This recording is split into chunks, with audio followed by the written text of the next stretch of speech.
Nanti ini untuk pergerakan karetnya terhalang ya. Nah, kalaupun akan selotip dia ngikatnya ke dalam ya, yang ngisi ke bagian celahnya gitu.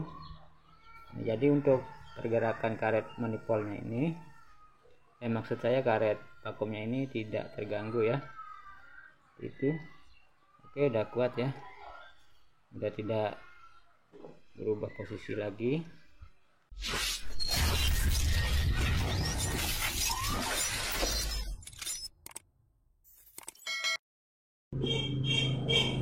Bismillahirrahmanirrahim. Assalamualaikum warahmatullahi wabarakatuh, sahabat subscriber. Kali ini saya akan bahas masalah karbu vakum ya, tapi bukan karbunya ya. Kali ini kita akan bahas masalah vakumnya ya teman-teman ya. Oke, ini vakumnya untuk tipe vario yang karbu ataupun untuk ya kurang lebih sama ya cara kerjanya dengan karbu vakum yang tipe vario dengan speed ya. Baik teman-teman, untuk cara kerjanya kan seperti ini ya. Jadi untuk cara kerja karet vakumnya ini, saat piston melakukan proses langkah isap ya. Nah, jadi si lubang ini akan mendapat tekanan isap. Nah, lubangnya ini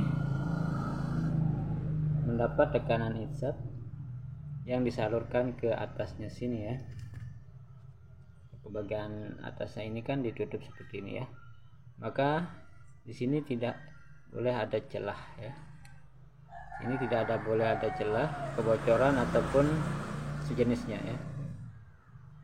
Nah, jadi apabila terjadi kebocoran, maka sistem kerja kevakuman atau untuk pengangkatan skepnya ini maka akan terganggu ya.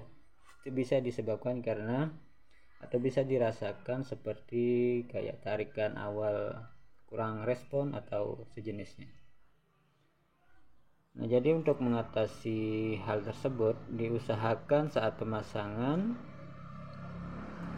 kondisi dari penutupnya ini harus kondisi bersih, dan di bagian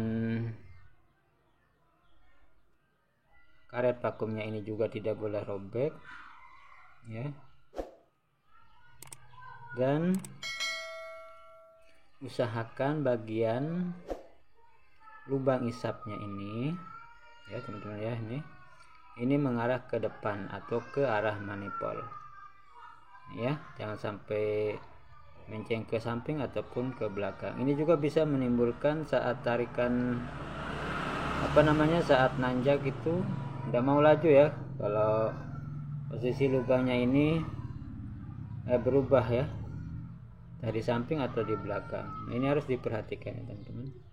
Dan yang menyebabkan ini berubah biasanya terjadi kelonggaran di karet vakumnya ini ya teman-teman ya. Jadi cara saya mengatasinya sebenarnya sih sudah banyak ya di channel-channel sebelah tentang cara mengatasi karet vakum yang oblak ataupun longgar seperti ini ya.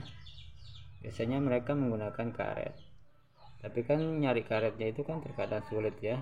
Kita kadang bisa menggunakan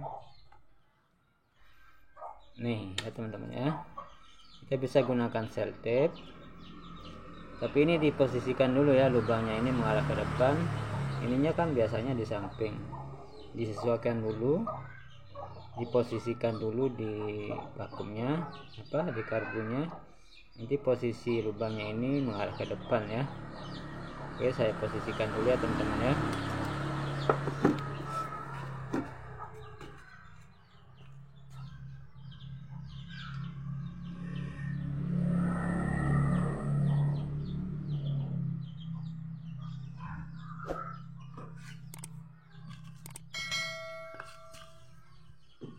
Oke, posisi yang pas seperti ini ya.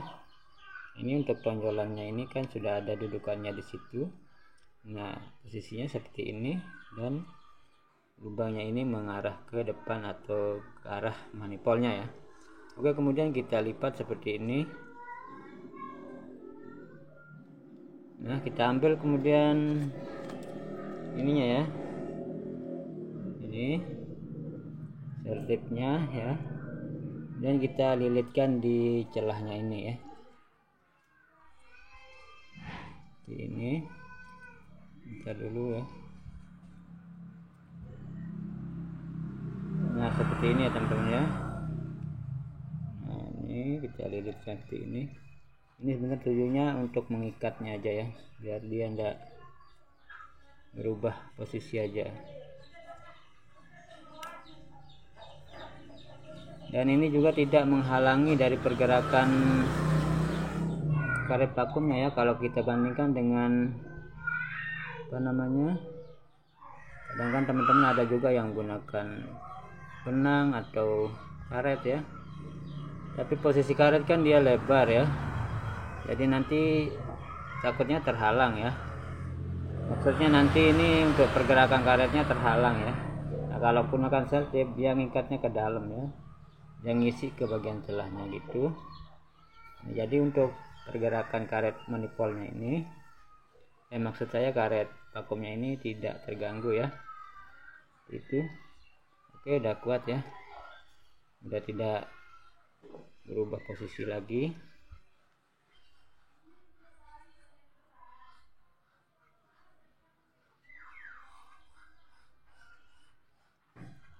Nah bagaimana teman-teman cara kerja karet vakumnya? Apakah udah ada sudah ada yang ngerti atau bagaimana? Nanti kalau ada kritik dan saran bisa komen-komen di kolom komentar ya. Jadi cara kerjanya bisa kita ulang lagi teman-teman ya. Oke, untuk cara kerjanya saat mesin hidup, jadi saat proses langkah hisap, di sini akan terjadi hisap ya. Nah, di sini lubangnya ini akan terjadi proses hisap yang disalurkan ke atas ya. Di atasnya ini kan sudah ada tutupnya seperti ini ya. Nah, jadi maka akan terjadi kevakuman. Nah begitu proses kevakuman, maka karetnya ini akan skepnya ini akan naik seperti ini set gitu ya. Nah untuk turunnya kan udah ada pernya ini kan yang menekan. Nah, jadi diusahakan kalau bongkar pasang ini, usahakan ininya jangan sampai ada kebocoran ya, dibersihkan ininya. Dan kemudian untuk karet vakumnya ini juga tidak boleh robek ataupun berlubang ya, ataupun sengit ataupun terhimpit ya. Dan diusahakan juga untuk lubangnya ini mengarah ke bagian depan ya, ke arah manifolnya. Dan diposisikan ininya juga, ini kan udah ada sisi di karbunya itu, jadi pastikan untuk lubang hisapnya ini mengarah ke bagian manifold depannya. Dan ini juga ini bisa menyebabkan saat nanjak ya, biasanya ini terasa sekali ini kalau nanjak tidak mau laju ya, kalau posisi lubangnya ini berubah posisi. Itu juga harus diperhatikan ya teman-teman, untuk permasalahan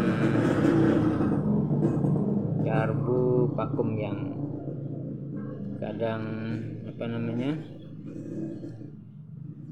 tidak respon, atau gas awal tidak respon, ataupun ditanjakan tidak mau laju ya. Nah, begitu. Dan untuk permasalahan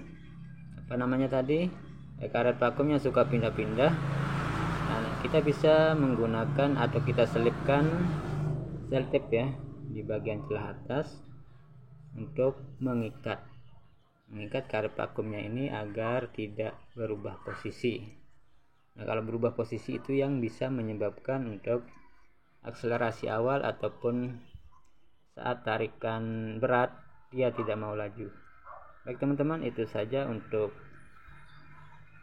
video sederhana tentang cara kerja skep vakum ataupun karet vakum untuk tipe karbu vakum ya.